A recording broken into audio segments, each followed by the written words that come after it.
Fala galera, Vivi Navarro na área e hoje eu quero te contar 3 medos que eu tinha antes de fazer o primeiro caminho. Bora lá? Oxe, guria, você nem sabe, tinha um medo que me pelava todinha, tremia as canelas antes da primeira vez, tava no medo que só. Eu tinha basicamente, eu acho que 3 medos principais. O primeiro medo deles era dormir num ambiente com um montão de gente, nos famosos albergues municipais, públicos, enfim. Eu nunca tinha passado por essa experiência e eu confesso que eu era aquela pessoa assim um pouquinho chatinha para pegar no sono, sabe? Se tinha barulho, se tinha iluminação, se tinha muita coisa assim. E aí eu pensava, como é que eu vou dar conta de dormir num lugar com um monte de gente que fala um monte de língua diferente, gente que, sei lá, que não toma banho, já tinha ouvido várias histórias assim, gente que não toma banho, gente que pega aquela meia lá que andou o dia inteiro e só pendura na cama, e barulho, e ronco, enfim, eu tinha bastante receio disso, assim, eu confesso que isso aí era uma coisa que me deixava bem apreensiva, e a parte mais engraçada de tudo, mais interessante de tudo, é que hoje em dia essa é uma das coisas que eu mais gosto de fazer quando eu vou pro caminho. Eu adoro ficar nos albergues municipais e públicos, porque tem uma vibe totalmente diferente dos albergues privados. Então, deixa eu começar aqui te ajudando um pouquinho a quebrar esse medo de compartilhar o quarto com muita gente. É claro que tem experiências e experiências. Eu já passei sim por umas experiências que não foram tão legais em albergues com muitas pessoas, mas nada muito sério, mais aquela coisa de se incomodar com barulho, com ronco e tal, mas no geral a experiência para mim sempre foi muito positiva.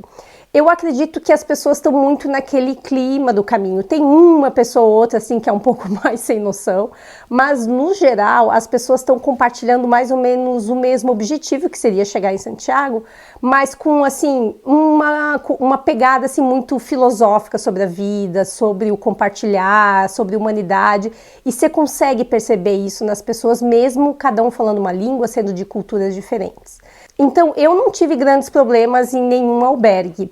Para solucionar a questão do ronco, que eu acho que para mim era a parte mais difícil de pegar no sono, eu até já fiz um vídeo a respeito disso, eu vou deixar o cardzinho aqui em cima para vocês clicarem. Eu fiz algumas coisas que me ajudaram a dormir. Uma delas foi levar aqueles protetores de ouvido que para mim era um santo remédio. Eu colocava, aquilo realmente abafava, não 100%, mas abafa muito, e eu conseguia entrar logo no estado de sono. Outra coisa que você vai sentir também, e que foi o que aconteceu comigo, você tá tão cansado de caminhar o dia inteiro, enfim, né? A maioria das pessoas faz um percurso longo, eu fiz um percurso longo, assim, a maioria dos dias, que você tá tão cansado que, cara, você chega e você dorme mesmo, assim, você dorme profundamente. Eu vou dizer que algumas vezes eu dormi melhor no albergue com um monte de gente do que na minha própria cama em casa. Pela sensação de relaxamento, enfim, pela adrenalina, por aquilo tudo que você tá vivendo. Então, assim, foi uma preocupação um pouco à toa que eu tive, que eu consegui superar muito bem, assim. Em relação a cheiros, nunca passei nenhuma situação estranha em relação a isso. No geral, todos os lugares que eu fui, as pessoas tomavam banho, sabe? Eram pessoas, assim, bem asseadas. Não tive nenhum problema com isso. O barulho realmente é um ponto. Primeiro, o ronco. Segundo, as pessoas procurando coisas bem de madrugada, por exemplo, na mochila. Muita gente leva coisas em pacotinhos, muita gente acorda super cedo, assim, tipo 3h30, 4h30 da manhã. E por mais que elas tentem ser discretas, acontece sim, de você acabar acordando com alguém tentando arrumar a mochila. Tem pessoas que colocam uma luzinha aqui na cabeça, tem gente que usa a lanterninha do celular. Não tive nenhuma situação que eu passei em que a pessoa simplesmente, né, alguém foi lá e ligou, acendeu a luz, mas às vezes eu tive 2 situações em albergue em que teve confusão por causa dessa história do barulho, assim, mas coisa muito rápida, de alguém dizer, para, fica quieto, tipo, para com esse barulho, sabe, assim, mas nada muito, assim, tudo resolvido muito rápido, assim, no geral.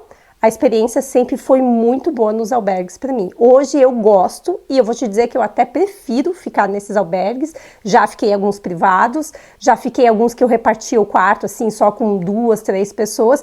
É legal também, mas o clima, quando você tá no clima do caminho e as pessoas estão, assim, a grande maioria, né, tá muito feliz, tá muito empolgado, muita gente é a primeira vez, então tem a coisa das cenas comunitárias, a janta comunitária, a coisa do todo mundo cozinhar, e é interessante que você vai sempre encontrando as mesmas pessoas nos albergues mesmo, sem marcar, então é uma sensação gostosa, familiar, assim, eu gostei muito dessa experiência, então esse primeiro medo, ó, sumiu da minha vida, consigo lidar super bem com isso. Segundo medo, pode parecer besteira para algumas pessoas, mas para mim era viajar 100% sozinha. Eu nunca tinha viajado 100% sozinha para um outro país, foi a primeira experiência quando eu fiz o primeiro caminho.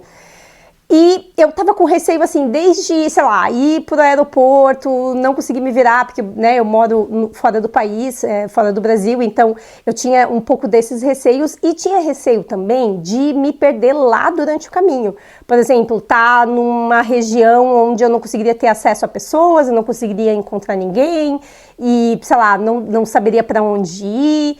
Isso me deixava apreensiva, assim, eu tinha um pouco de receio sobre isso, mas esse aí é outro medo facinho de resolver. Medo porque você percebe que nem sempre você precisa falar uma outra língua para conseguir viajar. Eu consegui até me comunicar em outros idiomas, mas, sinceramente, se o teu medo eu só falo português e eu não vou viajar, eu não vou para fora do país porque eu não vou saber me virar, isso é besteira. Existem várias formas de você se comunicar. Hoje, com o celular, você consegue colocar no tradutor e dar para outra pessoa ler.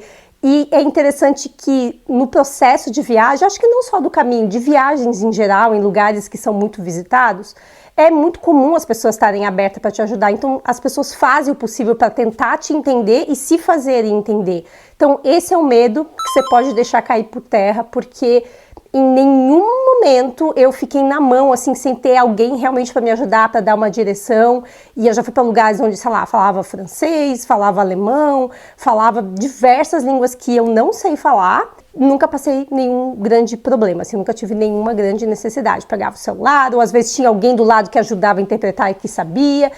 Sempre você consegue se virar nessas situações. Hoje em dia também é muito simples você levar o celular para o caminho.